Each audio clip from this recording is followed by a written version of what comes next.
Una sa lahat, News 5 exclusive. Kasambahay, sinakal umano hanggang mapatay ang kanyang amo sa General Trias, Cavite. Tinakpan pa ng sospek ang CCTV sa loob ng bahay bago gawin ang krimen.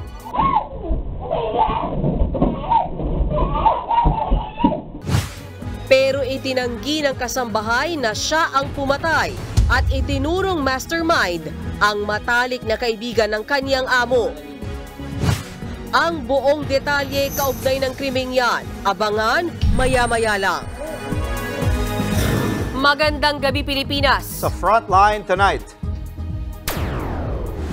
Panahon ng tag-ulan, opisyal nang idineklara ng Pag-asa.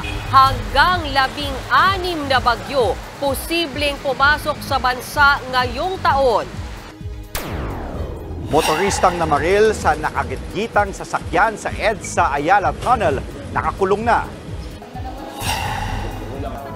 Pamilya ng napatay na driver, nananawagan ng hustisya. Pangulong Bongbong Marcos nasa Singapore na para dumalo sa makasaysayang Defense Summit.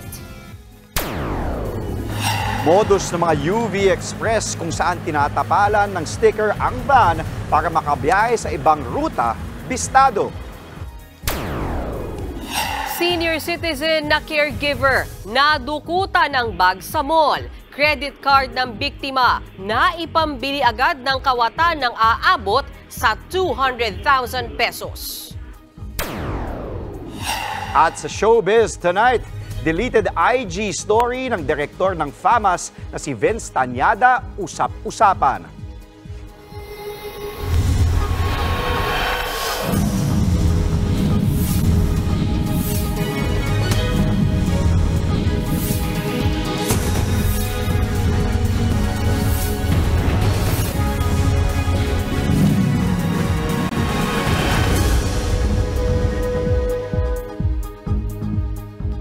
Nakakulong na ang motoristang namaril at nakapatay sa nakagitgitan niyang driver sa EDSA Ayala Tunnel. Ang mga kaanak ng biktima labis ang hinagpis sa sinapit ng kanilang padre de pamilya. Nasa frontline ng balitang yan, si Gary De Leon.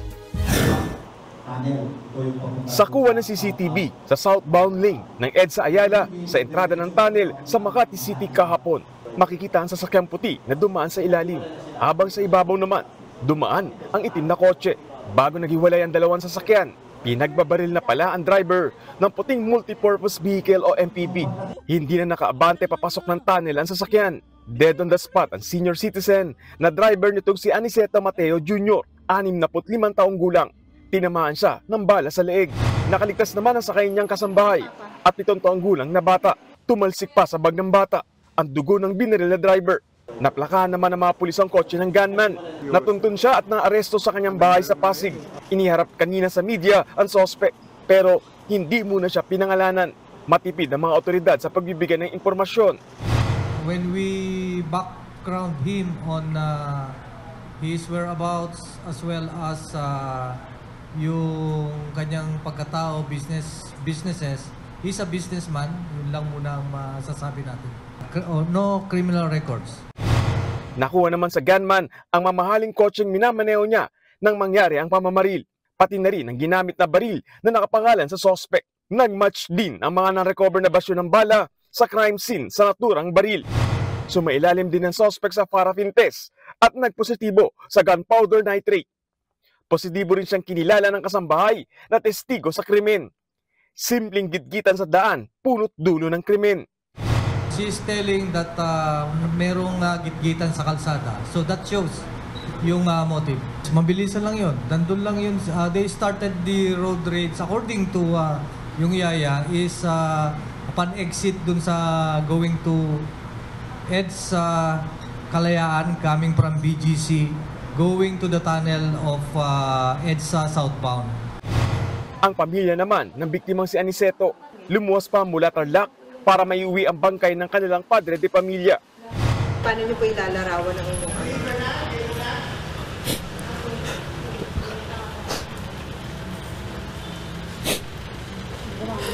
Hindi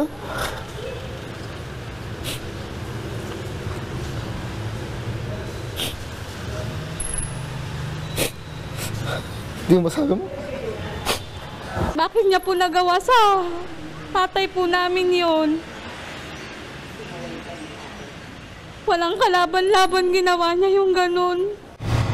Isinailalim na sa autopsy ang bangkay ng binaril na driver, habang sinuri naman ng Southern Police District ang entry at exit points ng sasakyang minaneo ni Aniceto. 2 salamin na may tama ng bala, isa sa bintana ng driver's seat at isa sa likurang bahagi ng passenger seat. Kanina, nagsampa na ng kasong murder ang pamilya ni Aniceto laban sa gunman. Kasalukuyan itong nakakulong sa custodial facility ng Makati City Police. Tumanggi na siya magbigay ng pahayag, gayon din ang kanyang abogado. Nagbabalita mula sa frontline, Gary De Leon, News 5. Samantala, opisyal nang nagsimula ang tag-ulan na ayon sa Pag-asa hanggang 16 na bagyo ang posibleng pumasok dito sa bansa na pinangangambahang mas malalakas dahil sa La Nina. Nasa frontline ng balitang yan, si Brian Basa. Halos mag-zero visibility sa bahaging ito ng Ortigas sa Pasig dahil sa lakas ng ulan kaninang tanghali. Kaya nagdahan-dahan ang takbo ng mga sasakyan. Bumuhos din kanina ang malakas na ulan sa bahagi ng EDSA sa Mandaluyong. Nakadagdag ito sa mabigat na traffic kaninang hapon. Agad namang bumaha sa ilalim ng flyover na ito sa EDSA. Ramdam din ang maulang panahon sa Muntinlupa. Ang ilang rider sa flyover na inabutan at nagpatila ng ulan. Inabutan din ng malakas na ulan ang mga residente sa Makati. Ang lakas ng ulan, oh my God. Baha na, oh, yan na. Ayon sa Pag-asa, ang mga pag-ulan sa Metro Manila ngayong araw ay epekto ng southwesterly wind flow o yung hangin galing sa timog kanluran. Pinalalakas ito ng bagyong Aghon na nasa labas na ng Philippine Area of Responsibility. Opisyal na ring idineklara kanina ang pagsisimula ng tag-ulan. Ang basis po ng tag-ulan ay mga pag-ulan dito sa may western section ng bansa. So, ibig sabihin, doon mas madalas magiging ang mga pag-ulan po. Ayon sa Pag-asa, 10 hanggang 16 na bagyo ang posibleng pumasok sa bansa simula sa susunod na buwan hanggang Nobyembre. Nauna na rin nagbabala ang Pag-asa na posibleng mas malalakas na bagyo ang mararanasan ngayong taon dahil sa epekto ng La Nina. Umiiral na rin ngayon ang southwest monsoon o habagat. Yan ang magdadala ng malawakang pag-ulan sa mga susunod na araw sa Metro Manila, Ilocos Region, Central Luzon at Calabarzon. Habagat din ang magpapaulan sa Palawan, pati na sa Western Visayas, Zamboanga Peninsula, Basilan, Sulu at Tawi-Tawi. Sa kabila ng mga pag-ulan, may mga lugar pa rin sa bansa na nakararanas ng matinding init. Kabilang dyan ang Giwan Eastern Samar na 2 araw nang nasa extreme danger level ang heat index. Posibleng maulit bukas ang naitalang 53 degrees Celsius na damang init sa naturang bayan. Posible ang magdulot ng heat stroke. Nagbabalita mula sa Frontline, Brian Basa, News 5. Kumakain na ng bigas na nababad sa baha at inuulam ang mga namatay na hayop bunsod ng bagyong Aghon. Ganyan ang sitwasyon ng mga residente sa isang barangay sa Mauban, Quezon na hindi makatira ng tulong dahil sa sirang tulay. Nasa frontline ng balitang yan, Simon Gualvez. Mahigit 1 kilometrong lakaran.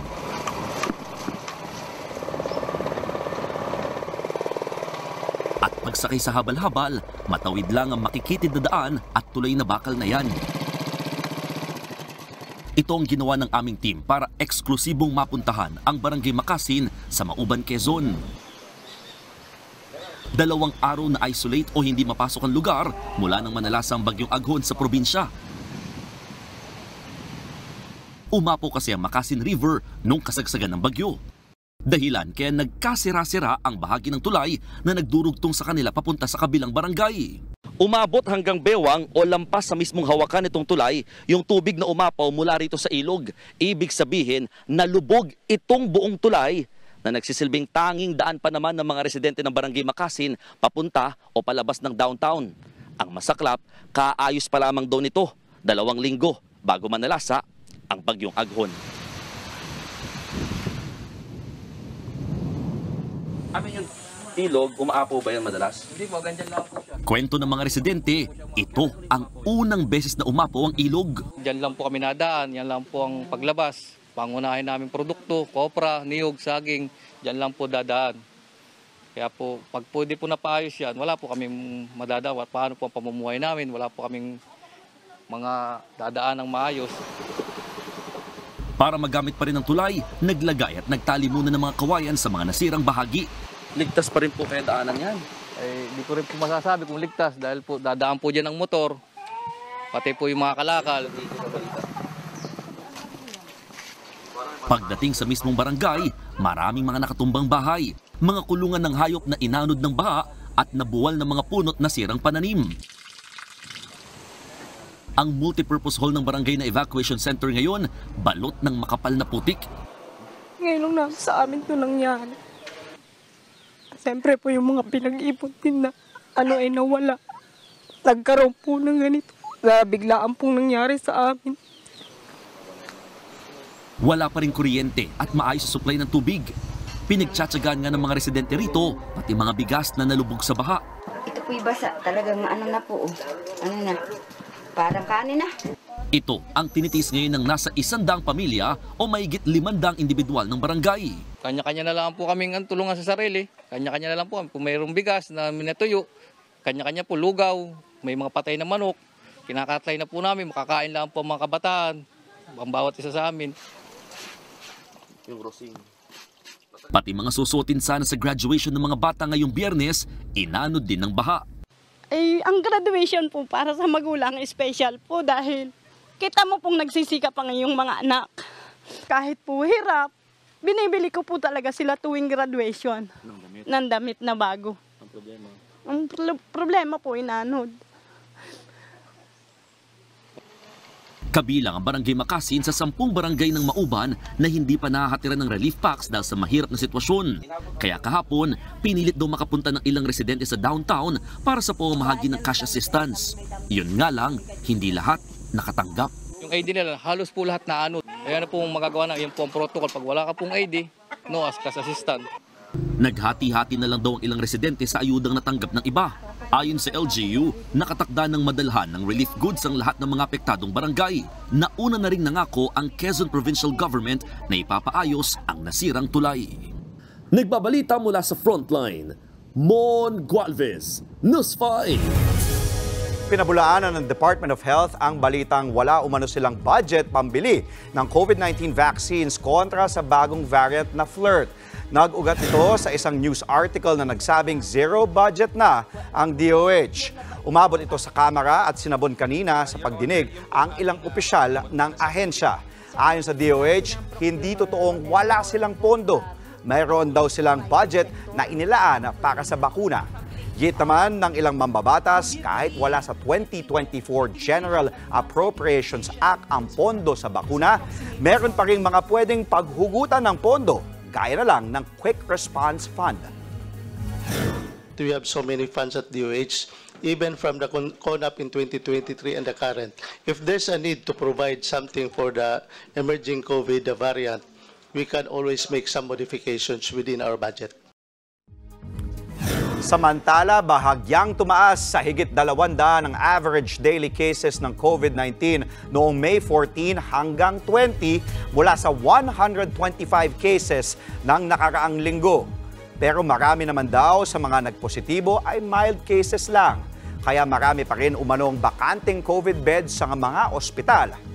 Halos 14% lang daw ang okupado sa ngayon, kaya walang dapat ipag-alala ang publiko. Balita naman sa politika, iginiit ni Pangulong Bongbong Marcos na wala siyang kinalaman sa pagpapalit ng liderato ng Senado. Pero inamin niyang alam niya ang mga ginawang paggalaw ng mga senador. Nasa frontline ng balitang yan, si Jenny Dongon. Nagsalita na si Pangulong Bongbong Marcos tungkol sa nangyaring balasahan sa Senado. Bago bumiyahe pa Singapore mula Brunei, nagpaunlak ng panayam ang Pangulo. Dito niya sinabi na inabisuan siya mismo ni Senate President Cheese Escudero bago ito kumilos para patalsikin si dating Senate President Mig Zubiri. He already brought it up and he said that I think I'm going to try to be the SP. I did not speak to any parties at any point, simply because I was out of town. We knew the state of the voting. Then when that was still being collected, the votes were still being collected by Senator Cheese. Alam na namin kung ano yung lalabas na numero. Alam daw mismo ni Pangulong Marcos ang mga pagkilos ng mga senador para mapalitan si Zubiri. I was basically informed at every step of the way, but it moved so quickly as well. Nagbitiw sa pagiging Senate President si Zubiri matapos umugong na patatalsikin siya. Nauna nang sinabi ni Zubiri na ang posibleng hindi niya pagsunod sa ilang utos ang dahilan kaya siya gustong mapalitan. Pero paglilinaw ng Pangulo, hindi niya alam ang sinabi ni Zubiri na hindi nasunod na utos. I guess if you're Senate President, the only power that be is the President. I'm not sure what he is referring to. I don't know. I haven't spoken to him about it. Nilinaw ng Pangulo na hindi siya ang nag-udyok na palitan ang liderato ng Senado. The decision to change the leadership is not made by me. It was made by the senators. So that does not reflect on my view on Senator Mix and the trust and confidence that in my view reposes that I have in him. Hindi na direktang sinagot ni Zubiri ang mga pahayag ni Pangulong Marcos. No comment na ako dyan sa kanila. Bahala na sila. Ang taong bayan ang humusga. Sa ngayon, magbabakasyon daw muna ang senador kasama ang kanyang pamilya. Konting me time, konting emotional and mental break from all the politics and the nasty backstabbing na nangyayari dito sa politika natin sa Pilipinas. So, kaya napapansin nyo, hindi muna ako nagsasalita about saan kami pupunta, saan bang grupong sasamahan namin. Ano muna ako? I'm on vacation mode for the next 3 weeks. Pagkatapos ng bakasyon na raw pag-uusapan ng kanilang grupong Solid 7 kung mananatili sila sa majority block o lilipat na sa minorya. Nagbabalita mula sa Frontline, Jenny Dongon, News 5. Sinusubukan pa rin ng Administrasyong Marcos at ng mga opisyal ng China na daanin sa mapayapang paraan ang tensyon sa West Philippine Sea. Sa gitna yan ng fishing ban ng China at ang pagpapakulong sa mga anilay trespasser na ikinababahala ni Pangulong Marcos. Nagbabalik si Jenny Dongon. Habang nasa Brunei, muling nagkomento si Pangulong Bongbong Marcos tungkol sa fishing ban ng China sa South China Sea. Sakop ng fishing ban ang 200 nautical miles na Exclusive Economic Zone o EEZ ng Pilipinas sa West Philippine Sea. Ayon sa Pangulo, wala nang bago rito ang mas nakakaalarma umano. It's nothing new. There are sometimes fishing bans because it's the season. And this is something that we have actually agreed upon before. But the new policy of threatening to detain our own citizens, that is different. That is an escalation of the situation. So yes, it is now very worrisome. Sa ngayon, ayon sa Philippine Navy, wala pang anumang senyales na ipinatutupad na ito ng China. Katunayan, nabawasan pa nga raw ang mga barko ng China na umaaligid sa Panatag Shoal. Mula sa 55 barko ng Chinese militia, Chinese Coast Guard at Navy ng China, 19 na Chinese vessels na lang ang nakitang nasa Panatag Shoal. Pero sa buong West Philippine Sea, aabot sa 122 Chinese vessels ang namataan. Muli namang iginiit ng Philippine Coast Guard na hindi kikilalanin ng Pilipinas ang pulisiya ng China. As far as our country is concerned, we have sovereign rights over these waters. Besides from the fact that the Arbitral Award has identified Bajo de Mosinloc as a traditional fishing ground, not just for Chinese and Vietnamese, but also for the Filipino fishermen. Samantala, sa ikalawa at huling araw ng state visit ni Pangulong Marcos sa Brunei, pinasinayaan niya ang pagtatatag ng West Borneo Economic Corridor at Greater Sulu-Sulawesi Corridor. Layo nitong pagsamasamahin sa mga itnilagang corridor ang mga manufacturer at supply chains para madaling makagawa at makapagbenta ng iba't ibang produkto ang dalawang bansa. Kapitbahay lang ng Pilipinas ang Brunei na nasa isla ng Borneo malapit sa Mindanao. Sa kanyang talumpati sa harap ng mga business leader, hinikayat ng Pangulo ang mga negosyante na mamuhunan sa Pilipinas. Tinututukan na raw ng ating gobyerno ang pagpapadali sa proseso ng pagnenegosyo. I enjoin the business leaders of Brunei to seriously consider the Philippines as your prime investment destination. The Philippines is making significant strides as a nation in terms of improving the ease of doing business, demonstrated by our efforts to simplify tax payments and regulatory processes. Muli ring ibinida ng Pangulo ang Maharlika Investment Fund, pati ang potensyal daw ng Pilipinas sa sektor ng agribusiness, renewable energy at halal industry. Sa kabuuan, 3 kasunduan ang formal na nilagdaan ng Pilipinas at Brunei na may kinalaman sa turismo, maritime cooperation at trabaho. Nagbabalita mula sa Frontline, Jenny Dongon, News 5. Mula Brunei, nasa Singapore na ngayon si Pangulong Marcos kung saan inaabangan ang kanyang talumpati sa gaganaping Defense Summit. At live mula sa Singapore, nasa frontline ng balitang yan si Gerard de la Peña. Gerard, kwento mo sa amin ano bang mga nakalinyang activities gagawin ni PBBM dyan bukas? Mayan, bandang alas 5 ng hapon ang dumating kanina dito sa Singapore si Pangulong Bongbong Marcos. Sa isang makasaysayang pagkakataon ay si PBBM ang kauna-unahang Pilipinong presidente na napili bilang keynote speaker sa prestiyosong pagtitipon na tatalakay sa mga isyong pangseguridad.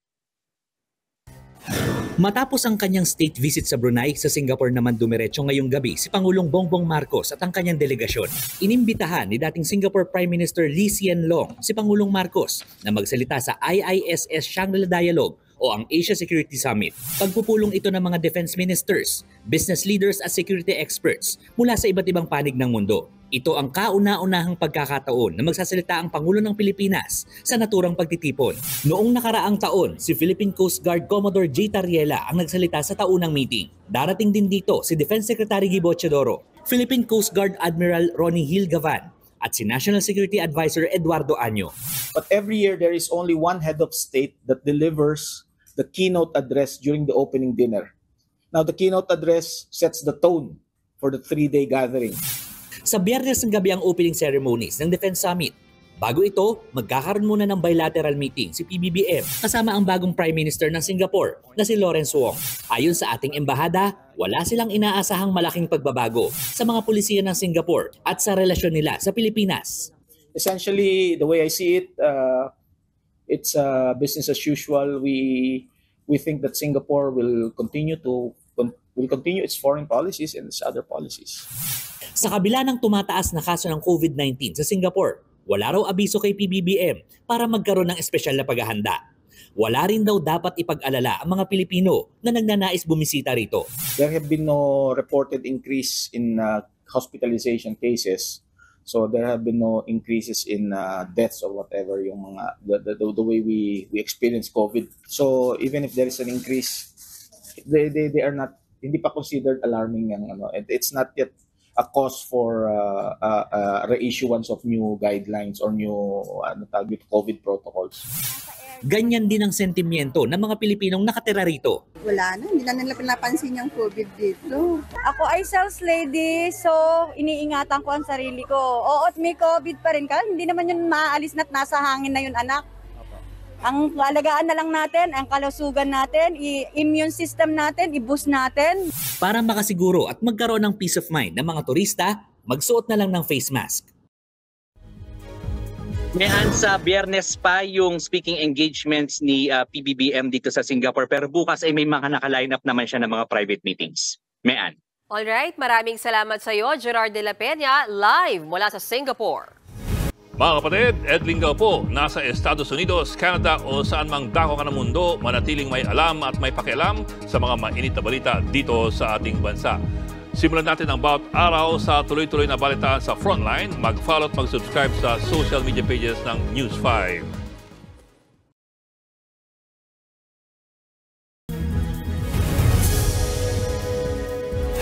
Pinatay sa sakal ang isang babae sa loob mismo ng kanyang bahay sa Cavite. Ang suspect, kasambahay ng biktima na 4 na araw pa lang namamasukan.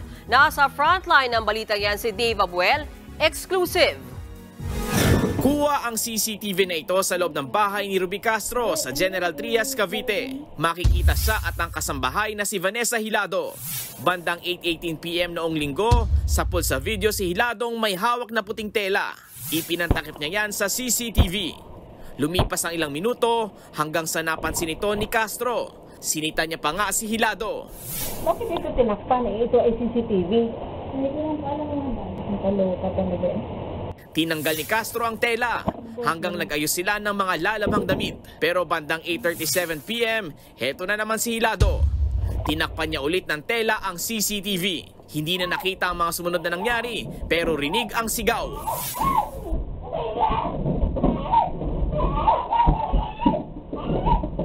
Ilang oras matapos niyan, ito ang tumambad sa mga pulis. Nakadapa sa sahig at patay na si Castro. Pangunahing sospek sa krimen ay walang iba kundi si Hilado. Nakitang-kita namang huling kasama ng biktima. Naaresto siya sa manhunt operation sa Caloocan.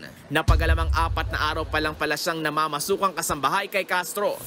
Kwento ni Hilado, ipinasok siya sa trabaho ng 6 na taon ng matalik na kaibigan ng biktima na si Rebecca Centeno. Si Centeno ang itinuro ng kasambahay na mastermind umano sa krimen dahil naiinggit ito sa biktima. Gusto po ni Ate Bekbek, nung unang pasok ko pa lang po, titirahin ko na po si Madam. Hindi ko po kaya. Nabrinwas pa ko niya Dagdag pa ni Hilado, hindi siya ang sumakal sa amo. Isang dondon daw na kaanak ni Centeno ang pumatay kay Castro. Ngayon pumasok si Madam doon sa may kanyang parang opisina. Ngayon, yun, sumunod na po si Dondon. Ngayon, nung nakita ko na po, inaano niya na po ng panyo si Madam. Habang sinasakal po si Ma'am, medyo hindi ko alam kung tutulungan ko po. Nang mapatay ang biktima, pinaghati-hatian umano nila ang mga pera at alahas nito. Nabawi kay Hilado ang ilan sa mga yan. Matapos kumanta ng kasambahay, agad namang dinakip si Centeno na nadatnang nakikilamay sa biktima. Ayon naman sa kanya, inosente siya. Kaibigan ko po, best friend ko. Tagal na kaming kaibigan yan. Ilang years na kaming kaibigan yan. Yun pa ba ang gagawin ko sa kanya? May inggit daw po kayo kay Ruby? Wala po, hindi po totoo yun. Gate pa ni Centeno, natutulog siya nang mangyari ang pagpatay sa biktima. Hindi rin daw totoong siya ang nagpasok kay Hilado para maging kasambahay ni Castro. At lalong hindi raw totoo na may interes siya sa yaman ng kaibigan. Wala akong natanggap, wala akong nakuha kahit piso. Ang gusto ko nga sila, lugugin yung bahay ko kung may makikita kayo doon. Ano mang pinagsasabi niya. Sa ngayon, parehong nakakulong sa General Trias Component City Police Station sina Hilado at Centeno. Naaresto na rin si Dondon sa Parañaque pero wala pa siyang pahayag. Hiling naman ng kaanak ng biktima na matukoy na kung sino ba talaga ang totoong sumakal kay Castro. This will all goes back to you. What goes around comes around. Hindi kami titigil hanggat di kayo makuha lahat. Nagbabalita mula sa Frontline, Dave Abuel, News 5. Samantala, nadukutan ng isang senior citizen sa isang mall sa Maynila kasamang natangay ang kanyang mga credit card na agad na gamit ng suspect. Nasa frontline ng balitang yan si Faith Del Mundo. Gusto ko tulungan yung nanay ko. Pero wala kaming Hindi maiwasang maiyak ni Chris sa naranasan ng kanyang inang senior citizen sa isang mall sa Maynila. Biyernes nitong nakaraang linggo nang madukutan ang nanay ni Chris na isang caregiver. Kwento ni Chris, kasama ng kanyang nanay sa mall ang inaalaga ang pasyente na naka-wheelchair nang mapansin nitong nawawala na ang kanyang pouch. Nagpapanik si mama, pero sabi nga niya, tinatry niyang wag mag-breakdown kasi syempre mag-isa lang po siya nun eh. Ang laman ng pouch, 7,000 pesos cash, mga ID, cellphone at 2 credit card. Ang mas nakapanlulumo na gamit at naipambili agad ng kawatan ng credit card ng biktima sa loob lamang ng ilang oras. Ang nagastos umabot sa higit kumulang 200,000 pesos. May mamahaling cellphone pang binili ang mandurukot gamit ang ninakaw na credit card. Hanggang ngayon po nga, nagpupuyat ako para tingnan kung baka pinost sa Facebook Marketplace yung binili na iPhone. Nahagip sa CCTV ang babaeng gumamit ng credit card ng biktima na ngayon ay pinaghahanap na ng pulisya. Maaari sila makaharap dito sa RA 8484, yung tinatawag nating Anti-Access Device Law of 1998. Kung saan pag nahuli ka dito, maaari kang makulong ng mahigit 6 na taon. Depende pa yan dun sa amount na involved. Sa huli, nagbigay ng paalala ang pulisya sa mga mamamasyal sa mall. Tantayin natin yung sarili natin at saka yung ating mga gamit. Kung sakaling kayo po ay holders ng mga credit cards at ito po ay nawala o ito po ay nanakaw, i-report nyo po agad dun sa inyong bangko para po ito mapahold. Nagbabalita mula sa Frontline, Faith Del Mundo, News 5.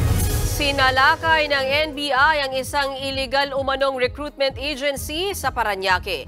Kinukulong daw ang mga aplikante at pinaglilinis pa bilang bahagi ng kanilang training. Nasa frontline ng balitang yan, si Elaine Fulgencio. Anong sinabi niya? Hanggang doon hindi nabayaran yung utang. Biglang natigilan ng mga taong ito sa tanggapan ng isang recruitment agency sa Parañaque matapos silang pasukin ng mga operatiba ng NBI Cybercrime Division. Yan ay matapos makatanggap ng sumbong NBI na may mga nakakulong umano ritong aplikante ng agency. Inaaresto po namin kayo sa kasong illegal recruitment. Ayaw nyo paalisin yung ibang mga aplikante nang hindi nagbabayad. Tinuhod nyo yung mga passport, ibang travel documents. 9 na tauhan ng recruitment agency ang inaresto. Nasagip naman ang 15 aplikante. Isa sa mga na-rescue ang 24 na taong gulang na si Marie. Kwento niya, mag-iisang buwan na siya doon sa agency. Hawak ang pangakong makakaalis siya papuntang Saudi bilang domestic helper. Kailangan daw muna nilang dumaan sa training. Pero ang siste, pinaglilinis sila at pinaglalaba pa ng mga personal na damit ng mga tauhan ng agency. Pinakakuan kami talaga na okay yung lahat, tapos yung yung agency namin okay, tapos okay kami sa labas, sa ibang bansa. Tapos yung naranasan namin yung palilinisin kami sa buong accommodation. Kasi sabi lang sa amin, kasama daw yun sa training. May iba pang inabot na ng 5 buwan pero hindi pa rin nakakaalis. Bantay sarado rin daw sila kapag lalabas sa agency. Ayon sa NBI, nakararanas rin ng pang-aabusong mga aplikante habang nakakulong sa tanggapan ng agency. There were allegations also that these victims' passports and other travel documents were being withheld in the fear that they will be reported to the police if they run away and will be blacklisted in the recruitment agencies. Paalala ng NBI sa publiko maging mapanuri at huwag basta-basta maniniwala sa mga alok na trabaho sa ibang bansa. Yung manpower agency is licensed. Ititingnan po nila yung kung papeles ay kompleto. And pangalawa po, maging vigilant po tayo sa ating mga rights. Kahit na lisensyado po itong mga recruitment agencies na ito, pag may mali po tayong nakikita, ay agad po nating i-report. Inihahanda ng mga reklamong isasampa laban sa naturang recruitment agency. Nagbabalita mula sa Frontline, Elaine Fulgencio, News 5. Posibleng purong Chinese daw si Bamban Mayor Alice Guo. Yan ang lumabas sa investigasyong ginawa ni Senator Win Gatchalian. Nalaman daw ito ni Gatchalian sa nakuha nilang dokumento ng farm na sa pagmamay-ari ng pamilya Guo. Hinala ni Gatchalian, isang babaeng ang pangalan ay Wenyi Lee, ang tunay na biological mother ng alkalde. Isa rin daw siya sa mga nagmamay-ari ng farm. May nabisto rin daw na travel records ni Wenyi at ng ama ni Mayor Guo. Iminungkahi naman ni Gatchalian na patalsikin si Guo sa Nationalist People's Coalition kung saan miyembro rin ang senador.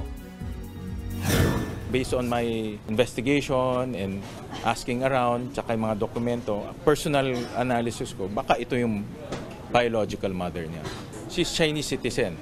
Based on the Bureau of Immigration records. Galing sa Bureau of Immigration, yung yung flight records, Chinese citizen siya. She carries a Chinese passport. Obviously, Chinese siya. Ayon naman sa abogado ni Mayor Guo, pabor silang ipatawag sa mga pagdinig sa Senado ang tunay na ina ng alkalde. May panawagan pa nga sila sa biological mother nito. Kung mahal mo yung anak mo, lumabas ka.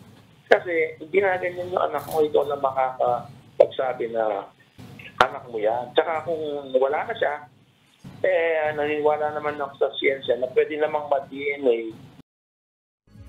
Kinumpirma naman ni Senator Risa Ontiveros na sa June 5 isasagawa ang executive session kaugnay ng investigasyon kay Mayor Guo.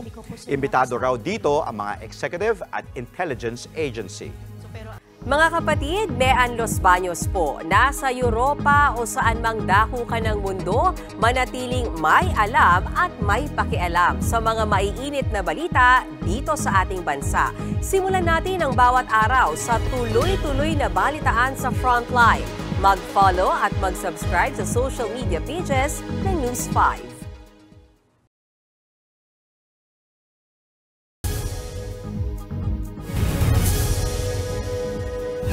Pistado ang tapal modus ng mga kolorum na UV Express sa Makati City. Tinatakpan nila ang orihinal na sticker sa kanilang sasakyan para makabiyahe sa ibang ruta. Nasa frontline ng balitang yan, si Ria Fernandez. Hinarang ng mga tauhan ng DOTR Special Action and Intelligence Committee for Transportation ang UV Express van na ito sa Makati kagabi. Napansin nilang tila may gasgas ang sticker ng rutang Antipolo to Ayala. Nang silipin, napagalaman nilang nakatapal lang ang sticker na Ayala. Tumambad ang totoong ruta nito na papuntang Cubao. Medyo iba yung font ng word na Ayala kumpara doon sa ibang body markings. So nung pinirify namin yung kanyang plaka, nakita namin na private vehicle yung kanyang classification. Hindi siya po pwedeng maging UV Express kasi private vehicle siya. Ang ending, diretso sa impounding area ang van. Ayon sa SAIC, tapal modus ang tawag sa ganitong kalakaran kung saan nilalagyan ng sticker ng ibang ruta ang UV Express. Out of line ang violation ng mga mahuhuli at ituturing na kolorumang sasakyan. Nasa 200,000 pesos ang multa sa mga sangkot sa tapal modus. Hanggang 3 buwan naman mai-impound ang sasakyan. Posible ring makansela ang prangkisa ng operator kung paulit-ulit na mahuhuli. Bukod sa UV Express sa Makati, may 2 pang nahuling kolorum sa van ng SAIC sa ibang lugar sa Metro Manila kagabi. Gaya na lang ng private van na ito na nasita sa Cubao, Quezon City. Hindi lang tao ang isinasakay kundi pati motorsiklo. Walang markings ang van pero ibinabiyahe ito hanggang probinsya. Ang van naman na ito, illegal na ginagamit bilang shuttle service sa Parañaque. Sa huli, dinala sa impounding area ang 2 sasakyan at tiniketan ang mga driver. Nagbabalita mula sa Frontline, Ria Fernandez, News 5.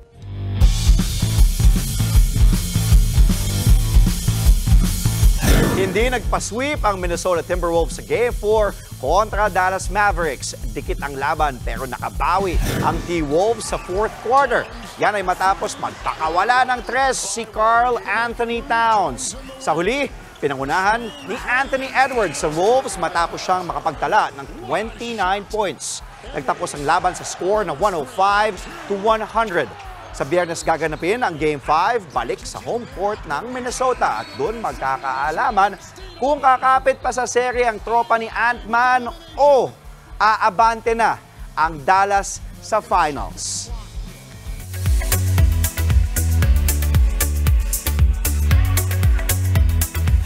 Showbiz tonight na tayo. Nagbubunyi ngayon ang 18s. Pumalo na kasi sa 1 million mark ang followers sa Instagram ng SB19. Meron ding milestone si Moira De La Torre na naka 2 billion streams na sa Spotify. Narito ang report ni MJ Marfori.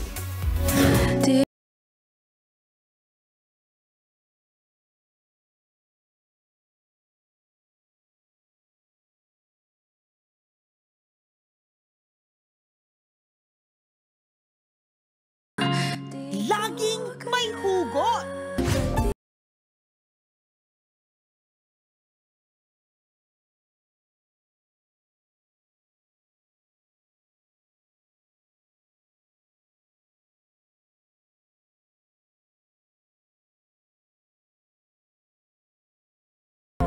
At maraming relate na relate. Kaya hindi nakapagtataka naka 2 billion streams na sa Spotify si Moira De La Torre. Record-breaking ito dahil si Moira, ang kauna-unahang Pinoy solo artist na umabot sa ganyan karaming streams sa nasabing music app. Kaya naman sobra-sobra ang pasasalamat ni Moira. Say niya sa kanyang fans, 2 billion times thank you. Kabilang sa mga pinakinggan na kanta ni Moira, ang Paubaya, Tagpuan, at Before It Sinks In. Gento naman ang isa pang record-breaking. Ang P-Pop Kings na SB19, naka 1 million followers sa Instagram. Proud nila yang ibinida sa kanilang social media pages. Na-achieve nila yan kasunod ng kanilang successful pagtatag world tour at ng release ng bago nilang kanta na Moonlight. Nagbabalita mula sa Frontline, MJ Marfori, News 5. Mga kapatid, Ed Lingaw po, nasa Estados Unidos, Canada o saan mang dako ka ng mundo, manatiling may alam at may pakialam sa mga mainit na balita dito sa ating bansa. Simulan natin ang bawat araw sa tuloy-tuloy na balitaan sa Frontline. Mag-follow at mag-subscribe sa social media pages ng News 5.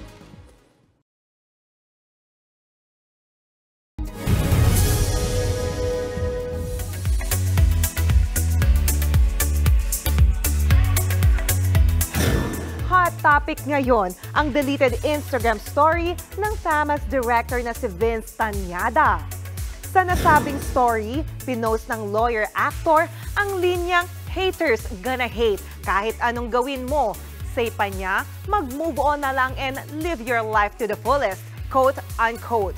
Wala namang nakalagay kung para kanino ito.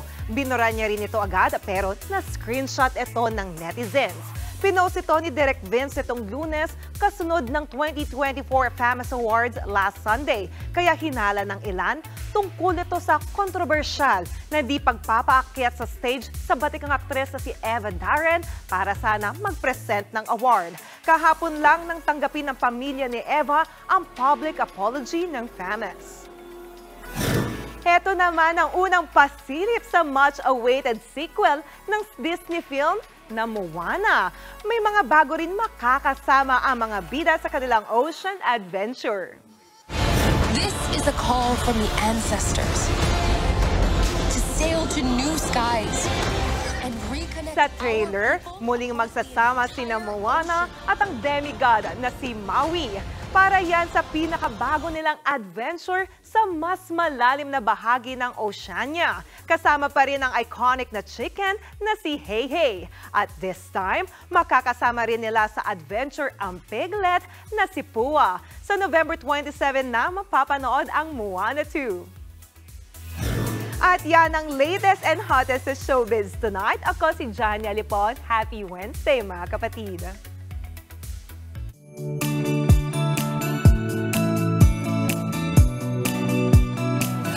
Sa ating pabaong pampag-good night, ngayong graduation season, puno ng inspirasyon ang tampok nating kwento. Magandang kwento to, Mea, na isang babaeng senior citizen, mga kapatid, ang nagtapos sa junior high school kung saan teacher niya ang kanyang anak. Yan si Nanay Dominga, 67 years old, mula Coronadal City, South Cotabato. Kasama niyang nagmarcha sa graduation ng Alternative Learning System ang anak na si Teacher Wilfred. Hanggang elementarya lang ang natapos noon ni Nanay Dominga dahil sa kahirapan. Na-inspire raw siyang bumalik sa pag-aaral noong 2023 habang nagpiprint ng modules ang kanyang anak. Hinihikayat daw ni Teacher Wilfred ang kanyang ina na ituloy pa ang pag-aaral sa senior high school. Ganda nito. Wala tayong karapatang magsabing tinatamad tayo. Oo. 67 years old, sa dami ng ginagawa niya, nakapag-aral Nanay, na siya. saludo po ako kami sa'yo. Yes. Galing, galing. Galing, Jose. Congratulations sa lahat ng graduates. Yes, dami sa feeds natin mga graduates. Hirap gawin yan ngayon. O yan. At yan po ang 45 minuto ng paghimay sa mahalagang headlines. Balitaan at diskusyon para sa paghubog ng matalinong opinyon. Kami ang inyong kasangga sa pagbabalita. Sa ngalan ni Ed Lingaw, ako po si Andre Felix. At ako naman po si Mean Los Baños. Magandang gabi.